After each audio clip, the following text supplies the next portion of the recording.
Hello everybody and welcome back to the channel. Mr. BadMae here. It's been a little bit since I made you guys a video.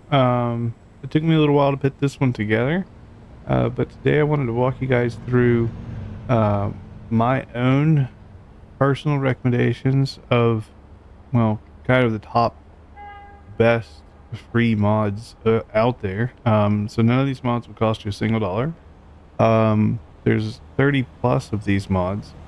And we'll go through everything today from graphics, sounds, realism, like immersion, as well as maps to kind of expand your experience beyond just the SCS offerings.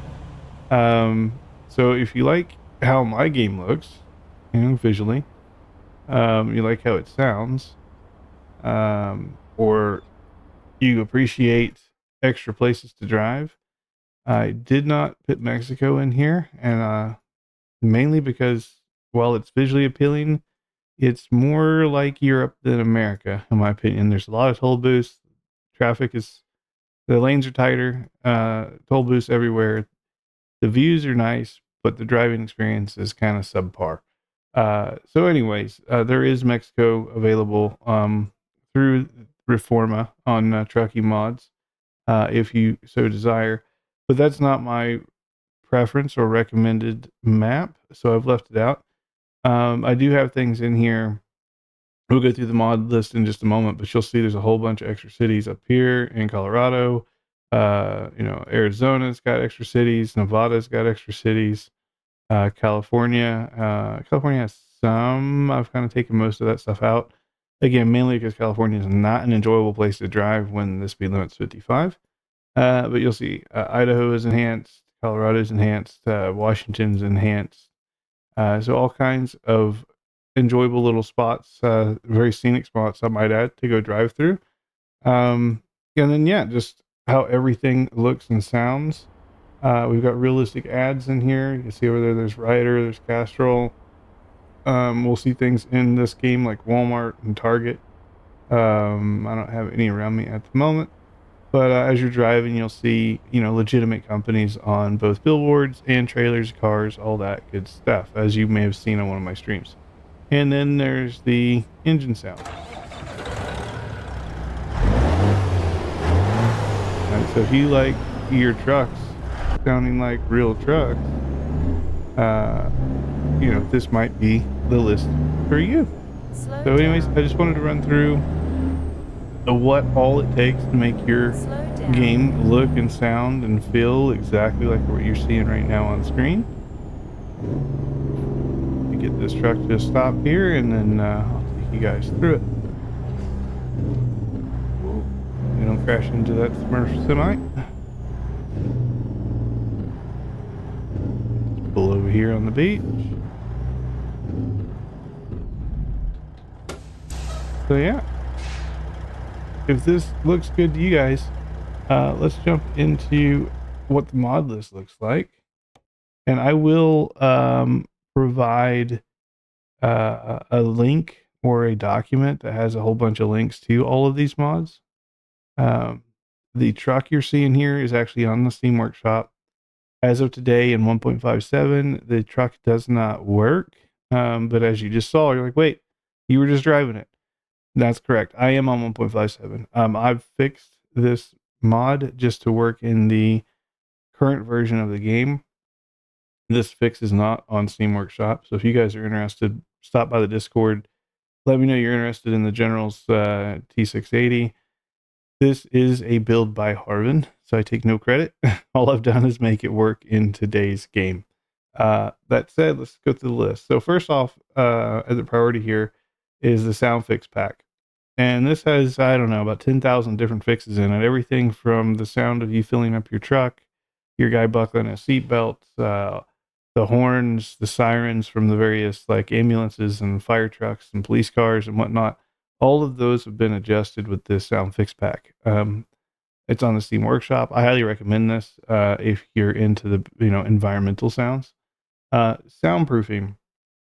All this does is make the cab soundproof a little bit better. So when you're inside the cab, like driving, the engine and stuff is a little bit more quiet, as you would expect, both from driving your real car or driving a semi truck.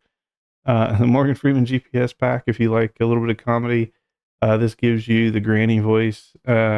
She's kind of vulgar. I don't recommend her for stream, but it also, of course, gets you Morgan Freeman, an Australian voice, a couple others. We have my engine pack, so I'm currently running my beta one here, sure, but there is one available on the Steam Workshop. The speed limiter, you guys don't need to worry about that. That's simply for hardcore trucking, again, but if you're curious what it is, it's on Steam Workshop. No More Slippy Tires and the Real Tire mod, these two work together, and you kind of need these if you're running these free graphics mods, like this realistic graphics mod here. These two make it so that when it rains, you're not driving on an ice ring. In order for them to make the graphics look good, like the shiny roads and all of that, they've had to make them extra slick. These tire mods here return it back to normal. So we have realistic rain. I know some people prefer a mod out there on Steam Workshop called Better Raindrops or something like that, and it's good. But sometimes I find it can literally flood your windshield. It's too much rain, and oftentimes with Better Raindrops, your windshield wipers can't keep up. So I prefer realistic rain. They are both great mods. You can only use one without causing issues. So pick your favorite there, but that was mine. ATS realistic rain and water. This gives you your lightning storms, right? The really dynamic bangs and pops of a thunderstorm, the flashes you may see across my screen. And then weather 351 16K. There's a few different versions of this. 16K is obviously a huge file, but it makes the skyboxes look amazing. There is an 8K and a 4K version of this. So I would say try them out, see which one you guys prefer. Is the load time worth it for you, right? And pick which one makes sense. The realistic graphics, that's the overhaul of the entire game. If you want your game to look like mine just did, that's going to be the core of it. Your truck physics, so you see the bouncing and bobbing of the cab, turning's a little bit looser, if you will. Your stopping's a little bit slower. It's the intention here is to make the whole experience feel a little bit more real. ATS headlight options, not required. You could go without this one, but this just it makes it so that all of your trucks have like a halogen as well as a xenon or LED option for their headlights. So if you want to improve your visibility, you could run this. You're fine without it as well, though. Realistic vehicle lights. This makes it so that when the lights hit the road, they actually flare out like proper lights do, instead of kind of being that laser pointer that SES gives you by default. The JV Light Pack. This one is not on Steam Workshop. This is out on like Mod Hub or something like that. I'll provide a list with the links to everything you see here, whether it be on Steam Workshop, Mod Hub, Trucking Mods, whatever, or wherever they exist. I'll provide a link to them. JV Light Pack, though, it's a lot of the lights you see on like my bumper bars or my bull bars rather are likely from that pack. The top mirrors, that just moves your virtual mirrors to the top left and right corner.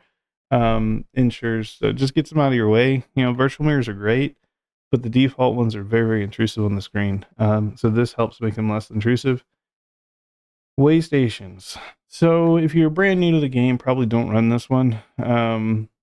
Enjoy the way stations for what they are for a little bit. But after you've been playing for a while, way stations get pretty old pretty fast. There's just not a lot to them. You're either, your weight is either okay or it's not. Your truck's either okay or it's not. That's pretty much how those way stations go. And you only get a fine if your truck is broken. So unlike real life where they actually inspect the vehicle, the goods, and all that stuff, right? There's none of that going on in here. So disabling the way stations just made my experience a whole lot better, especially if I wanted to just get on the interstate and just cruise. Lately I've been doing a lot of coast to coast style drives, and the no way stations has made it much better. Real world signs logos. I was talking earlier about how I have Walmart, Target. You'll see some Tesla stuff in there, Netflix, etc. That's where that's coming from, along with this real company, gas stations and billboards. They kind of work together. Improved dash. If you're a big Cascadia fan, my biggest complaint about the Cascadias and their dashes, was that you have this big immaculate electronic display, right? And it looks great, but there was no digital cruise. So I'm like, how can you have this massive screen and no digital cruise? So I went looking, and this one simply adds, if we click on it here, this one simply adds the cruise right here, this big green number. Otherwise, all you get is this yellow pipper, and if your eyes are like mine, you have a very hard time seeing that. Interior cabin lights. So this one, it's hard to see from his image, but if you've ever been on one of my streams or seen one of my videos where the interior of the cab looks like it's got a blue hue to it, in his picture there, he's got a red one on. This just allows you up where your dash plates would be, like up above the steering wheel, right up where the windshield is. Instead of putting, a silly license plate or something up there, you can put a blue or red or purple or orange light up there to kind of illuminate the cab. It gives you a little bit better experience at night. The Cecil's trailer pack, again, that goes back into Immersion. This puts more different types of trucks on the road. Trailers from different brands, things like that. The Mega Pack, this is just accessories inside the cabin. You got my Mac Pack there. That one is not a free mod. But here's the general. That one is. And then, again, if you guys want the updated fix, just ping me on my Discord, and I'm happy to provide it. I'm sure Harvin wouldn't mind. The ATS expansion. So these are the next set of mods here are going to be from Truckee Mods, is where I got these from. I'll have an Excel sheet or a Google sheet in the description with links to all of this. But ATS expansion makes it so that all of your states have more towns. Adds more depots, all that kind of stuff. So it gives you more places to drive, more places to see. And then as we get into all these more American cities mods, each one of these, so Texas, Utah, Colorado, Idaho, Washington, Oklahoma, there's a couple others like Nevada and California, but I've been testing, and as of today in 1.57, those mods cause crashes, so do not use them. These other states have been fine. My VTC has been running them, and for you who don't know, VTCs are like guilds, right? Squads. They've been running these without issue. This just, again, it provides more areas to drive within those states, more towns, more depots, all that good stuff. And then lastly, we have Reforma Sierra Nevada, so, and Project Arizona, and the Mega Resources. So Mega Resources is only required to make this guy and this guy work. If you wish to have Reforma would go right between these two, so under Sierra but above Mega Resources, and that would give you Mexico. And Reforma is out there on Truckee Mods if you wish to pick it up. Again, it's just not enjoyable for me to drive, so I don't put it in my recommendations here. But yeah, that said, that's pretty much the bulk of it. I do hope this video has helped you guys out. Again, look for that link down below in the description. This is also the load order, right? So from bottom to top, feel free to go back and watch the video. My mod list will also have them. The free mod list down below will also have them in the appropriate load order. The only thing not in that mod list will be these guys here, because this is my independent file, and this is one that I have a fix for, but it's not provided on Steam Workshop. Yeah, other than that, guys, I hope this has been helpful, and do leave a comment, like, subscribe, hit the notification bell, and I hope to see you guys in the next one. Take care, everybody.